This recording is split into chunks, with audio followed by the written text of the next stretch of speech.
नारद का अभिमान भंग।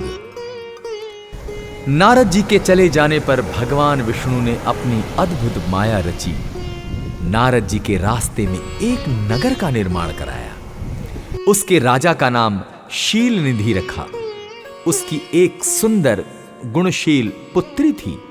उस दिन उस कन्या का स्वयंवर हो रहा था। उसमें अनेक प्रदेशों के राजा व राजकुमार आए हुए थे। नारद जी नगर की शोभा को देखकर मोहित हो गए। नारद जी भी उस सभा में पहुंचे। राजा ने उठकर उनका स्वागत किया और उनकी पूजा की। राजा ने अपनी कन्या को बुलाकर उनके चरणों में उपस्थित किया। राजा ने नारद जी से पूछा, महाराज, आप तो त्रिकाल यज्ञ ज्योतिष हैं, इसको कैसा वर मिलेगा? नारद जी उसके सौंदर्य को देखकर उस पर मोहित हो गए। वे बोले, राजन, तुम्हारी कन्या का तो साक्षात भगवती लक्ष्मी रूप है।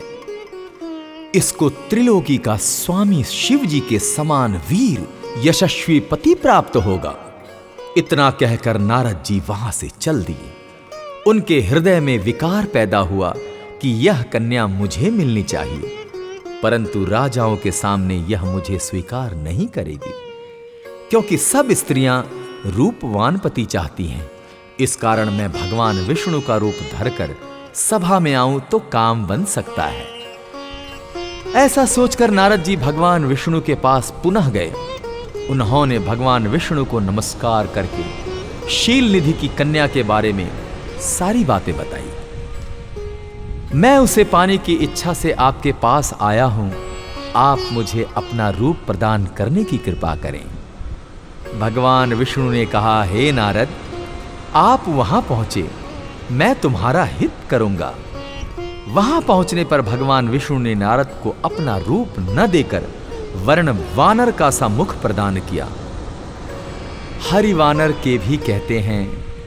इस तरह भगवान ने यहां भक्त का हित ही किया तथा झूठे भी नहीं बने। वहां नारद जी राजाओं की सभा में बैठकर प्रसन्न होने लगे। वे अपने को इंद्र के समान शोभा वाला समझकर ऐंठ कर बैठ गए। वहां पर 2 रुद्रगण भी ब्राह्मण के वेश में उपस्थित थे। वे नारद की रक्षा करने के लिए उपस्थित थे। नारद जी के वानर रूप को केवल कन्या ने ही देखा था। इस वेश को रुद्रगण भी जान गए थे। वे उनकी हंसी उड़ाने लगे। जब कन्या स्वर्ण की जयमाला लेकर स्वयंवर में उपस्थित हुई तो नारद को देखकर क्रोधित हो गई। उसने नारद जी की तरफ मुंह उठाकर भी नहीं देखा।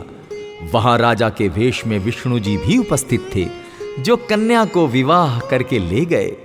रुद्रगणों ने नारद जी से कहा, आप दर्पण में जाकर अपना चेहरा देखो, जो वानर का सा बना हुआ है।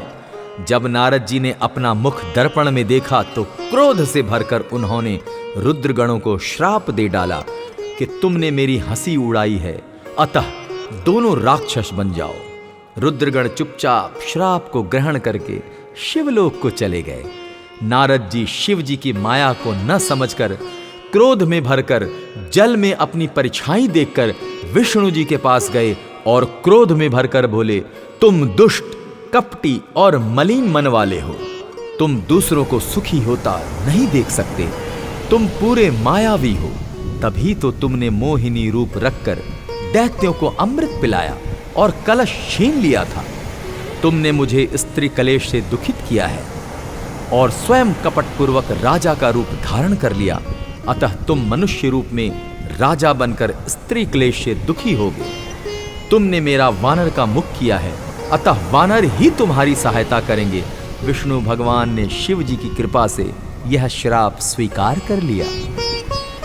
जब शिव जी की माया का पर्दा हटा तो विष्णु जी के साथ जो कन्या थी वह अदृश्य हो गई।